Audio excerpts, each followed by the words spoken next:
In the summer of 1947, something fell from the skies over New Mexico, and 77 years later, the world is still asking, was it just a balloon or something more otherworldly? This is the story of the Roswell incident, the spark that lit the flame of the modern UFO obsession.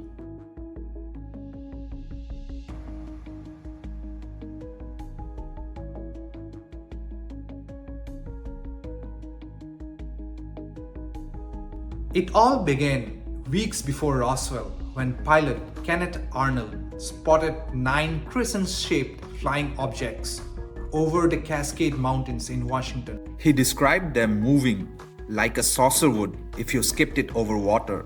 That offhand analogy, it gave birth to the term flying saucer. The media went wild and America got UFO fever overnight.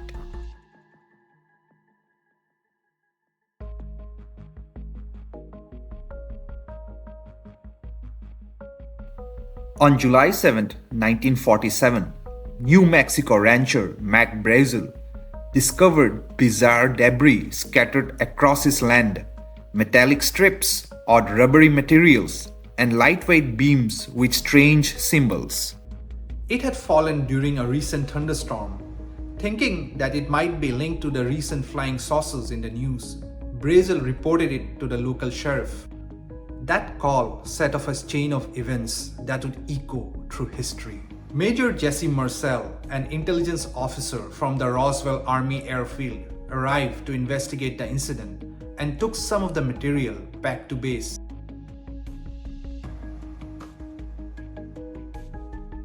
The very next day, the Army issued a jaw-dropping press release. Quote, "The many rumors regarding the flying disc became a reality yesterday when the intelligence office of the 509th Bomb Group of the 8th Air Force Roswell Army Airfield was fortunate enough to gain possession of a disc through the cooperation of one of the local ranchers and the sheriff's office of Chavez County."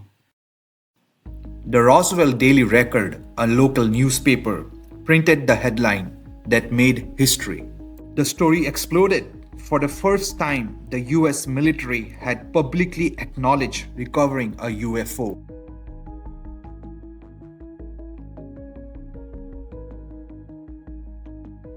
But within 24 hours, everything changed.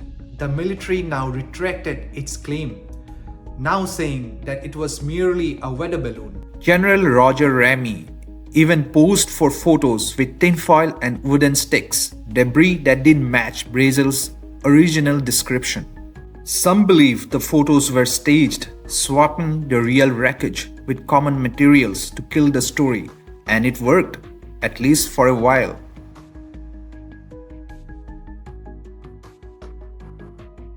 Fast forward to 1978.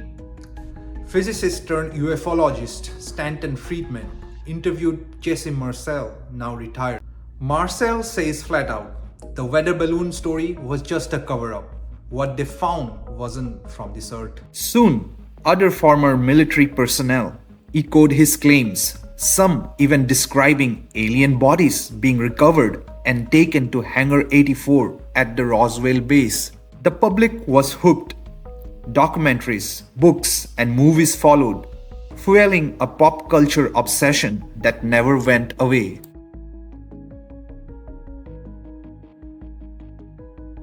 Under mounting pressure, the US government released 2 official reports in the 1990s. Their conclusion? The wreckage was from Project Mogul, a classified program using high-altitude balloons to detect Soviet nuclear tests.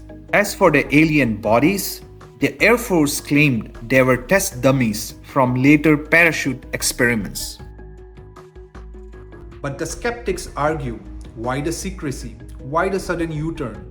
Why will a seasoned intelligence officer like Jesse Marcel mistake a weather balloon for a flying disc? Some say the flying saucer story was intentionally planted by some intelligence officials to mislead the press buying some more time to secure a much more sensitive military project. Others believe that something truly extraordinary happened and that Roswell was the beginning of a decades-long cover-up. Over time, Roswell has become much more than a small-town mystery. It's a symbol of government secrecy, of human curiosity, and maybe, just maybe, of something out there. Reports of unidentified flying objects crashing isn't new. There have been numerous such reports from all over the world. But the Roswell incident is special because it was one of the earliest known documented incidents widely publicized. But are the events in the incident true? Let's find out.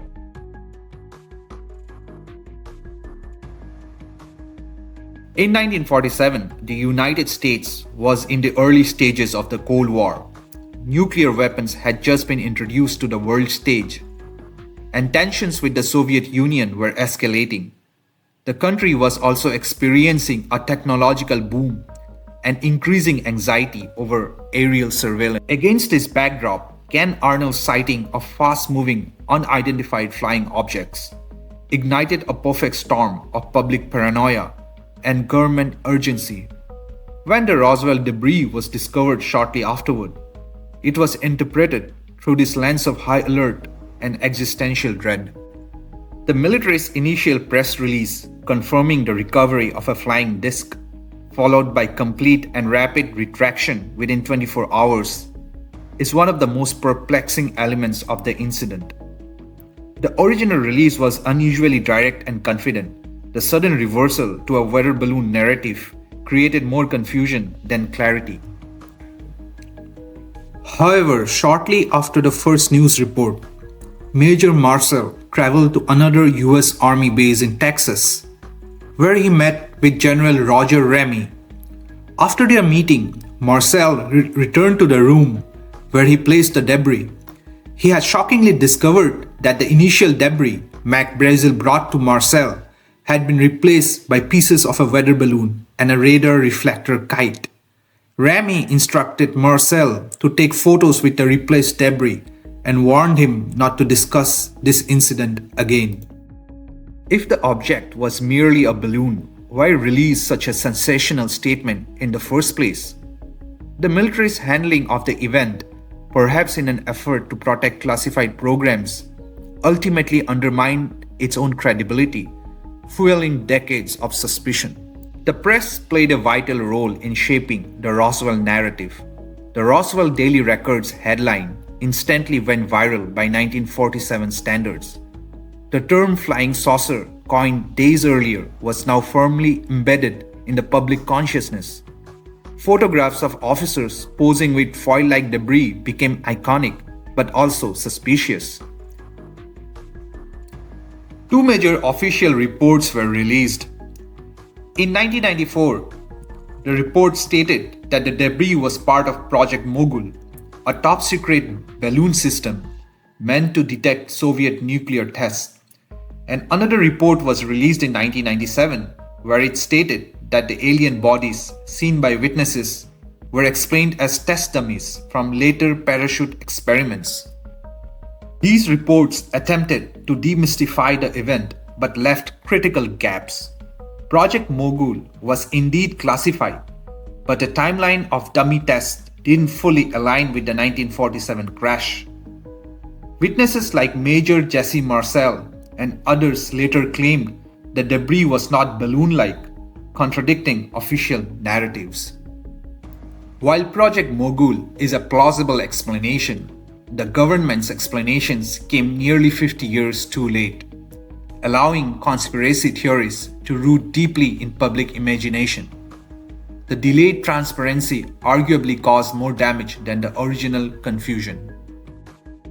What crashed in the desert in 1947? A spy balloon? A Soviet spy device? Or an extraterrestrial aircraft? Let us know in your comments.